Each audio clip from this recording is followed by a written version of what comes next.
पितुर्वरेण्यं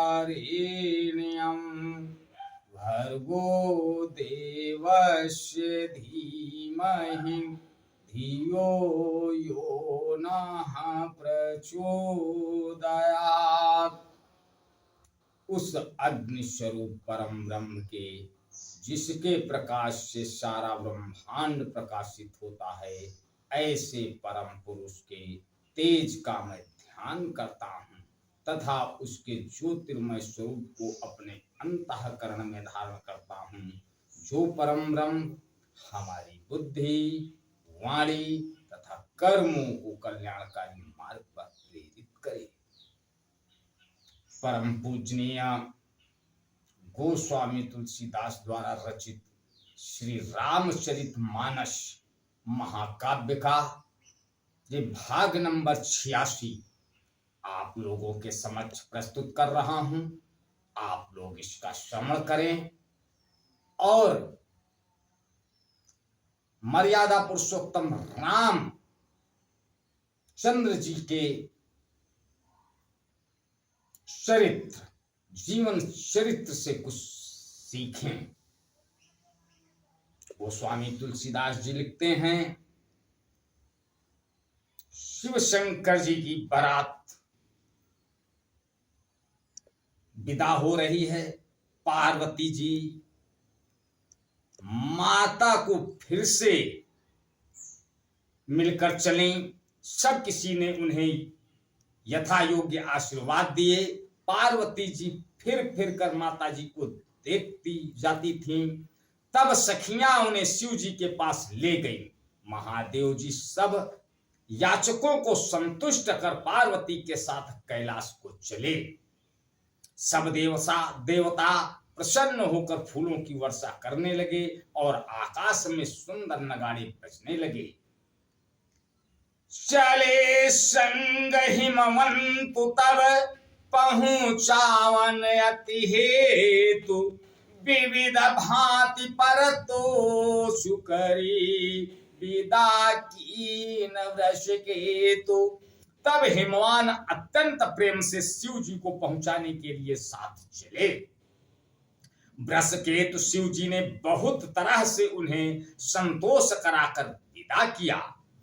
तुरत भवन आए गिरिराई, सकल शैल सरलिए बुलाई। आदर दान विनय बहुमाना, सब कर विदा की नहीं माना। पर्वतराज हिमाचल तुरंत घर आए और उन्होंने सब पर्वतों और सरोवरों को बुलाया। हिमवान ने आदर दान विनय बहुत सम्मान पूर्वक सबकी विदाई की। जब ही शंभु कैलाश ही आए, और सुर सब निज निज लोक सिधाए। जगत मातु पितु शंभु भवानी, उतई सिंगारु न कहूं बखानी। जब शिव जी कैलाश पर्वत पर पहुंचे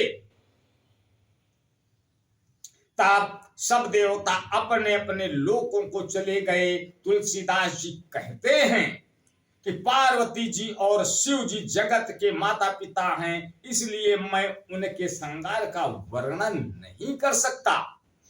करहि विविध विधि भोग विलासा, गणन समेत बसहि कैलासा। हरि गिरिजा बिहार नितनयऊ, यही विधि विपुल काल चली गयऊ। शिव पार्वती विविध प्रकार के भोग विलास करते हुए अपने गणों सहित कैलाश पर रहने लगे। वे नित्य नए विहार करते। इस प्रकार बहुत समय बीत गया। तब जन्म खट बदन कुमारा, तारक असुर समर जेहि मारा। आगम निगम प्रसिद्ध पुराना, उसन मुख जन्म सकल जग जारा। तब 6 मुख वाले पुत्र स्वामी कार्तिक का जन्म हुआ, जिन्होंने बड़े होने पर युद्ध में तारकासुर को मारा। वेद शास्त्र और पुराणों में स्वामी कार्तिक के जन्म की कथा प्रसिद्ध है और सारा जगत उसे जानता है।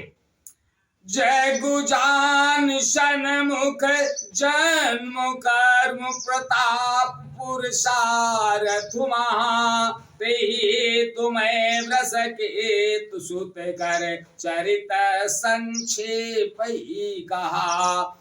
यह उमा शंभु विबाहु जे नर नारी कहीं जे गावहीं कल्याण काज विवाह मंगल सर्वदा सुख पावहीं। खडानंद स्वामी कार्तिक के जन्म कर्म प्रताप और महान पुरुषार्थ को सारा जगत जानता है, इसलिए मैंने वृषकेतु शिव जी के पुत्र का चरित्र संक्षेप में ही कहा है। शिव पार्वती के विवाह की इस कथा को जो स्त्री पुरुष कहेंगे और गाएंगे वे कल्याण के कार्यों और विवाह आदि मंगलों में सदा सुख पाएंगे। चरित सिंधु गिरिजा रमन वेदन पामहि पारु बरने तुलसीदास में अतिमति मंद गमारु।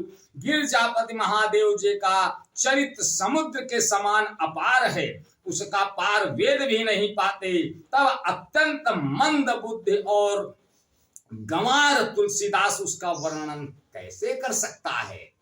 आज बस यहीं तक, आगे का अगले भाग में। तब तक के लिए जय श्री राम। ओ